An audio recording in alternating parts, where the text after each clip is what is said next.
Le juste ne vit pas de sa justice. Shalom bien-aimés dans le Seigneur, notre méditation du jour s'intitule « Le juste ne vit pas de sa justice ». Nous tirons notre texte dans Galates chapitre 3, le verset 11, qui nous dit ceci. « Et que nul ne soit justifié devant Dieu par la loi, cela est évident, puisqu'il est dit « Le juste vivra par la foi ». Alléluia. Il n'y a pas de justice dans la loi. Il est écrit « Nul ne soit justifié devant Dieu par la loi ». Il est ici question du fait que vous pouvez mener une vie chrétienne irréprochable vis-à-vis de la parole de Dieu et de ses commandements, puis souffrir sans être béni dans ce monde. Et ce ne sera pas la faute de Dieu. Voulez-vous une preuve scripturaire? Une preuve se trouve dans l'histoire de Lazare le pauvre, histoire que Jésus avait racontée dans Luc chapitre 16, de versets 19 à 31. En effet, Lazare craignait Dieu, était mendiant et malade. Quand il était mort, les anges sont venus le prendre pour l'au-delà. Pensez-y. Pourquoi, quand Lazare fut malade, les anges n'étaient pas venus lui donner à manger et changer sa condition de vie? Parce que Lazare n'avait nulle part manifesté sa foi dans l'histoire. Il était comme décidé à finir sa vie dans la mendicité. Et nul ne soit justifié devant Dieu par la loi. Étant chrétien, nous sommes justes. Mais le fait d'être juste ne suffit pas pour avoir une vie agréable et prospère.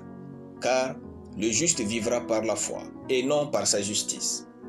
La foi est la respiration du juste, c'est-à-dire c'est ce qui donne au juste une vie correspondant à sa nature de juste, n'est pas sa justice, mais sa foi à jouir de sa justice. Durer à l'église ne veut pas dire que vous êtes qualifié à recevoir les bénédictions spirituelles, matérielles et financières plus que le nouveau croyant qui vit dans la foi. Apprenez à vivre par la foi. Apprenez à espérer chaque jour un miracle. Il est écrit que le juste vivra par la foi. Cela implique que sans la foi, le juste mourra. Pour ce nouveau mois, ayez l'espérance d'une vie prospère et saturée de bénédictions. Marchez dans ce mois avec assurance comme quelqu'un à qui Dieu a disposé des bénédictions pour lui dans des comptes dans le monde entier. Ce n'est pas un souhait, mais un fait. Il est écrit « Béni soit Dieu, le Père de notre Seigneur Jésus-Christ, qui nous a bénis de toutes sortes de bénédictions spirituelles dans les lieux célestes en Christ. » Éphésiens chapitre 1, le verset 3. La foi est le code d'accès au compte de Dieu dans le monde entier. La foi est votre ceinture sur le chèque blanc de Dieu pour puiser dans votre héritage céleste. Nous sommes censés vivre par la foi en Dieu. Alléluia. Nous allons prier. Merci Seigneur Dieu pour ta parole.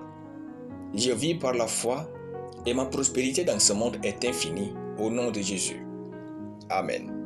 La lecture biblique en une année, Exode chapitre 34 à Exode chapitre 35. Soyez bénis, c'était le pain du ciel.